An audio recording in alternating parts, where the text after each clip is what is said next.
Today I want to walk you around this 1969 428 Cobra Jet Ram Air Eliminator. This is a customer of mine's car, and he asked us to get it straightened out prior to selling it. And once we got it straightened out, he said, gee, would you put it on eBay for me? So he may wish I didn't do that because I'm kind of brutal and honest with some of these cars. It's kind of funny, the previous two organizations that sold this wrote muscle car poetry about it. So if you put this VIN number into Google, you'll see the auction houses and classic car business that sold it prior, and they have all these glorious words about it, legendary, magnificent, da da da da da da da, whatever. You know, you can get that kind of write-up from the road test magazines of the day. What you want to know about is, what does it look like, what's wrong with it, what's missing, where's the rust, show me the warts. And that's what I'm about when I show a person a car. So I'm going to do a walk around this car. We put about $6,000 worth of parts and labor into this car. Nothing major, but it seemed like whoever did this amateur quality paint job, maybe not amateur, but anyway, this is not a restoration quality paint job. Anyway, they did this in the 90s.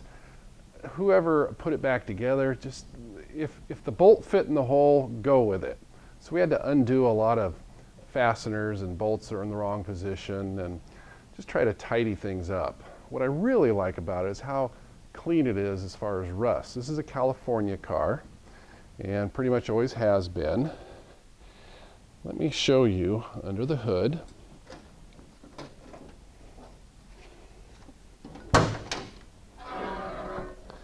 I've had multiple people come up to this car and go, I feel like this is reproduction. Look how crisp these lines are. They're all so sharp and perfect. That's just too perfect. Must be reproduction. Well, no, it's just never had rust here like we're used to seeing, and it's never been in a wreck, and these aren't reproduction panels. It's just the way it was. So yeah, those are the correct spot welds. Shock towers have been unmolested. This is a service replacement block. And when you get underneath it, which I will do, you'll see that it looks like a 8 for a casting number, which for a 69, that might work, but it's really a 3. So the previous owner states that early on in this car's life, 1973, a service replacement block was put in it. So it's no longer numbers matching, no longer has the smog. You'll see there's no S-tube and heat shield, but with these factory cast iron exhaust manifolds, that could easily be put back on. A couple other things you'll notice, this is a reproduction seal, not the correct one. It works. Also, there's no U-shaped horseshoe piece to go right here, so that's come off at some point. So to keep this thing indexed correctly, somebody will have to fab up that simple little horseshoe. The Ram Air actuator is not hooked up because it has a vacuum leak. There's a reproduction for that, but at current we are out of inventory on that. And as you look around this engine compartment, you'll see there's very little effort taken, no effort, to keep things original. Oh, there's a couple decals and whatnot, but this is a driver car. This isn't a show car. It's shiny, it's pretty, it's loud, it's rust-free. It's what everybody wants as far as collectability. I mean, it is the R-code Ram Air 69 True Blue Eliminator with some cool options, you know, power disc brakes, and it's got the 8-track player and a couple other things as seen on the Marty report.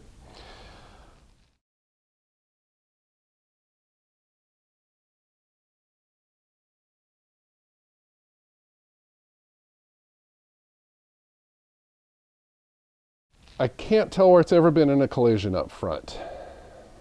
I can tell that this hood is incorrect. That is a hand cut hole, not the correct die cut hole. And telltale there, little wrinkles. It is the correct hood scoop. Might even have some original paint on it there.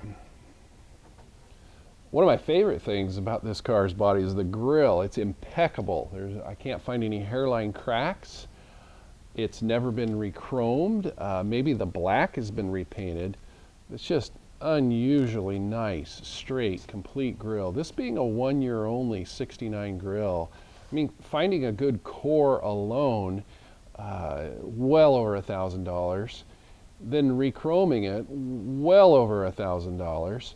And then once you have a re-chromed grille, it never looks the same. It's not sharp like this. These lines are all supposed to be real sharp and defined. Once you re-chrome them, they'll all be a little rounded.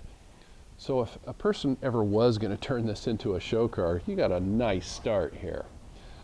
One of the things we replaced on the car was actually it was a rear bumper. We did not replace the front bumper. We did put some trim on it and a couple other little detail items. Reproduction front plastic chin spoiler.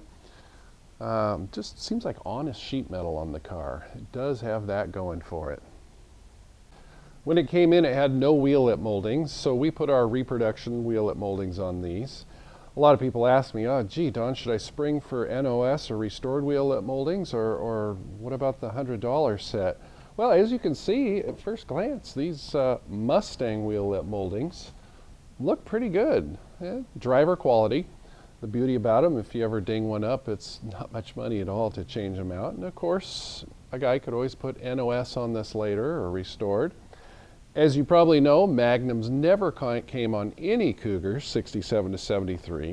1974 was the first year of a Magnum 500 wheel on a Cougar, and then it was a 14.7 painted brushed deep ring with a red starburst center.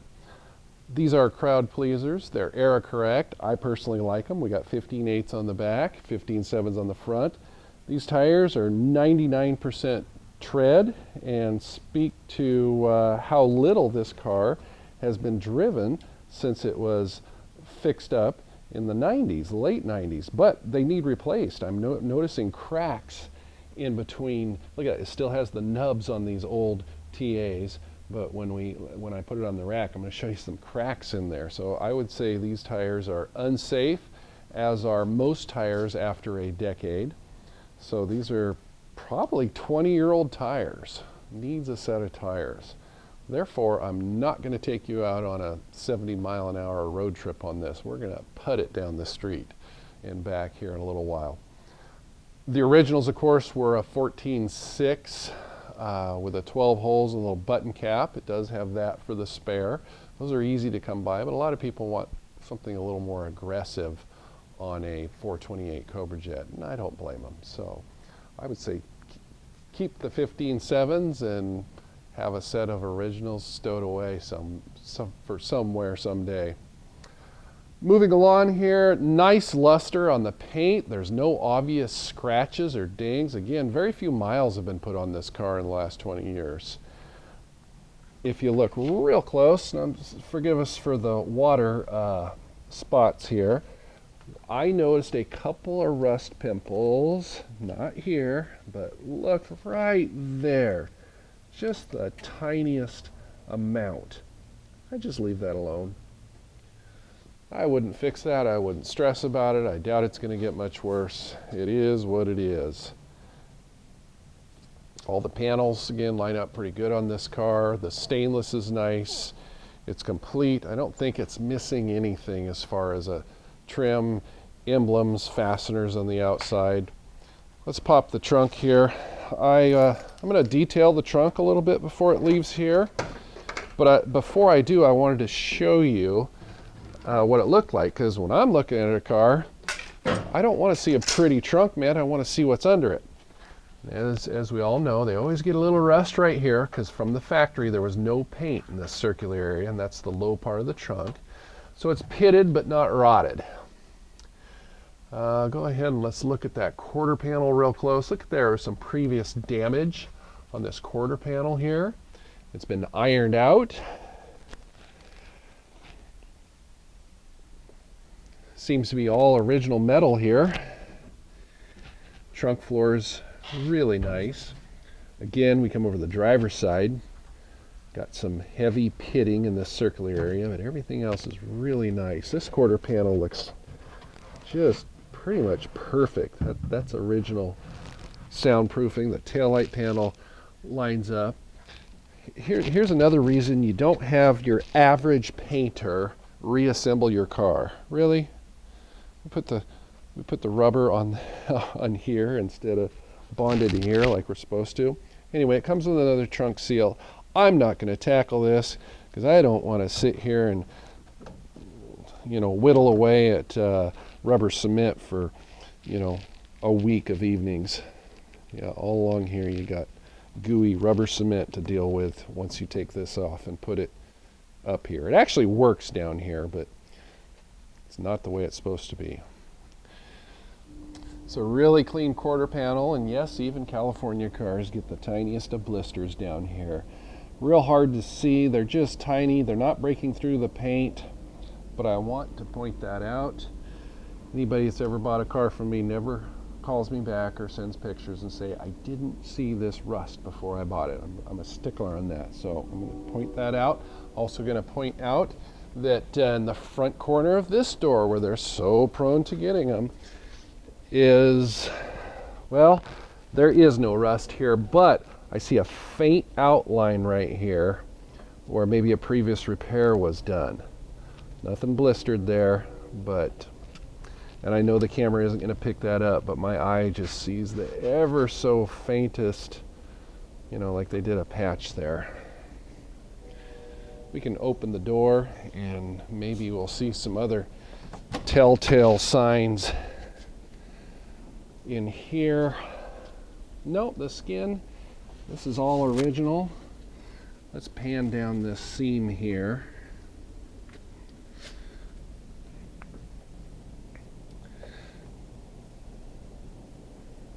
Okay, let's spend some time on this interior. This interior, as per the Marty port, was originally blue, and many of the items have actually been changed over to black items, and like the seat covers and the carpet and the headliner, and these armrests are true black armrests, but there's a few things that have been painted. Like, look at this. It looks like blue paint poking through. Here's another telltale sign. Again, your camera probably isn't going to point it out, but this is a chocolate brown 1969 Remblo, and you can see where somebody's painted it black, and then the black paint has wore off the brown. So that is not the original Remblo steering wheel. The good news is the reproductions are actually quite nice, and they only come in black. So if you want to retain the black interior on this, that might be something to upgrade. The dash pad, I do believe, has been changed to an unusually nice, good original in true black. I don't think that's a dark blue dash pad there. The Eliminator camera case finish is the best you'll see. Just no delamination, no bubbling, nothing. You got the Eliminator block off plate like it should be, and the passenger side camera case as well. Unusually nice. Interior is pretty nice on this car. There's not too much you would change on this interior. Door panels are better than average, but not perfect. A good vinyl guy could give this some attention. This is an original 8-track car, thus the speakers. I don't know if the radio is not hooked up or it just doesn't work, but there's nothing coming out of that radio at present. It does show that it's probably a 1978 track. In 6.9, it did not say Cougar on the door there, as this one does. So that's probably an eBay replacement radio there. Kind of a rookie move having us wash this car and just right away film it. But anyway, the glass seems to be glued in place. I have not checked the date codes on it. Right here we have a 7J date code. That doesn't look right. That's probably why it looks so nice. It isn't all scratched up and ugly like most 6.9s. I'm going to try to look at some other date codes here. Maybe we'll have Andrew zoom in on his camera later on those.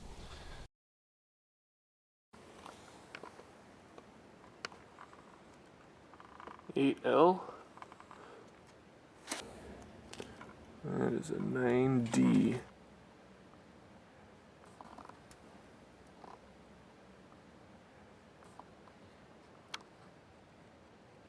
Windshield is a Carlite. No, it's a laminated Ford. So, you know, it's an expensive windshield, but it is not the original and it is not show quality. It has a Ford logo instead of a Carlite logo. I think it's time to put it on the rack, and I want to show you the underside of this car. Okay, I'm going to walk you from one end to the other and just tell it how I see it. Very typical. Got a couple little cracks in our plastic chin spoiler. I think these ought to be sold in like sets of 3. You know, if you're going to drive your car, it's going to happen. Got the very typical little bit of damage here, but really cleaner than usual. We just sprung a gas leak that wasn't there the other day, so we'll have to investigate on that. I knew it had a oil leak, and I do believe it's coming from the junction of the oil cooler, so we'll try and fix that. No promises. Got some aftermarket inexpensive lower control arms, and you know, no restoration quality parts here. Notice these are bolted in, not riveted in. Nice tight front end, and it steers real easy.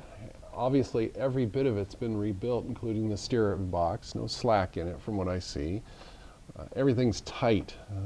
Almost no miles on this front end rebuild. Notice it's the correct front sway bar with the little teeth here, I don't know what we call those, tabs that hold it in. Let's walk on back here. We see the correct Cobra Jet exhaust manifolds. Not a fan of the hot rod oil pan, but hey, it's nice that it has a drain plug. Correct items here. It does not have the kickdown, the passing rod that goes to this lever right here. That is a item that's now reproduced. Should have a tubular bar from here on up to the carburetor. This too, you know, a couple people have said, oh, this looks reproduction here. This looks like it's been replaced. No, these are the original floor pans. And part of the reason I can tell is when you rub your fingers on these factory spot welds, you know, look, they're still got the little slag on there. It's sharp even. And see the gap there? That's exactly how the factory would have done it. So unusually nice California floor pans. Of course the torque boxes are mint. I mean, no swelling, no rot whatsoever. Look at this. Nobody's messed with this. I like seeing this kind of detail left from the factory here. That's just the way the spot welder would have left it. A lot of people want to pick that stuff off, and I like seeing it original there. It's got some hot rod aftermarket exhaust. It's on the loud side. As I get older, I like quieter. Got a little jack damage here, nothing big. Again, no rot, no collision in here, no welding. Very impressive. Very impressive. That's what you'd expect from a California car. Right here we see a little jack damage where multiple times they've put a floor jack in here and put a little bit of a divot in there. Nothing to get too concerned about. This is unusual. It's got the original C9W part number leaf springs, and they aren't pitted in any way. I mean, they probably just brushed them off and spray painted them. You know, it's got original dirt still here, but they don't seem to be saggy. They're not stressed. They're not rusty. That's rare to see original leaf springs after almost 50 years. Valence, my guess is somebody put an NOS one here. There's no way a Valence survives that nice after that many decades. Trunk drop-offs are rock solid and original. These are even original.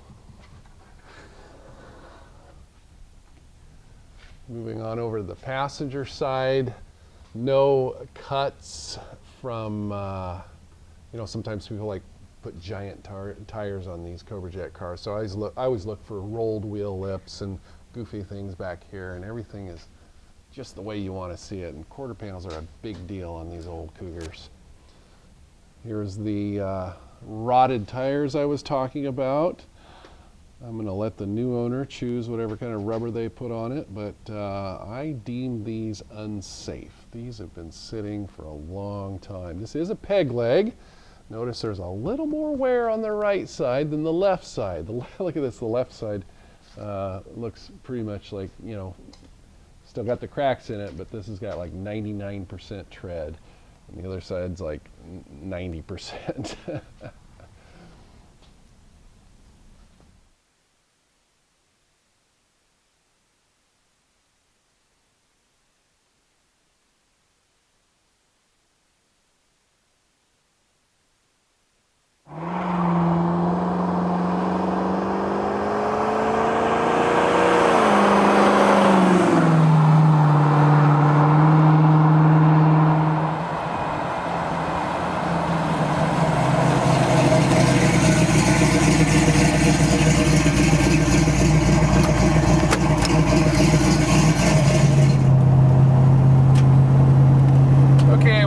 Notice here as I take this for a ride, I'm going to run through a couple things. We replaced the turn signal switch, and as often what happens, look at our steering wheel.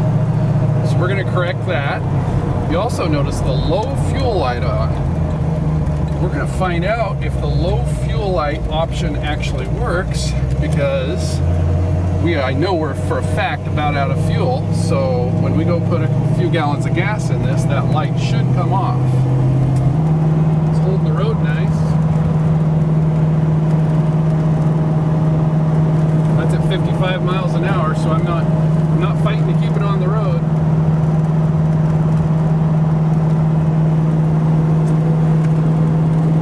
No clunks when I put it in gear. No whining out of the rear end. Transmission shifts like it's supposed to. See if it shifts down. Yeah, it shifts down. The shifter's tight on this. That's the way I like it.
Well, in conclusion, I think this would be a good, solid car for about a third the price of a show car that could be a driver. And then someday, if you change your mind, it would be a good start for a show quality car.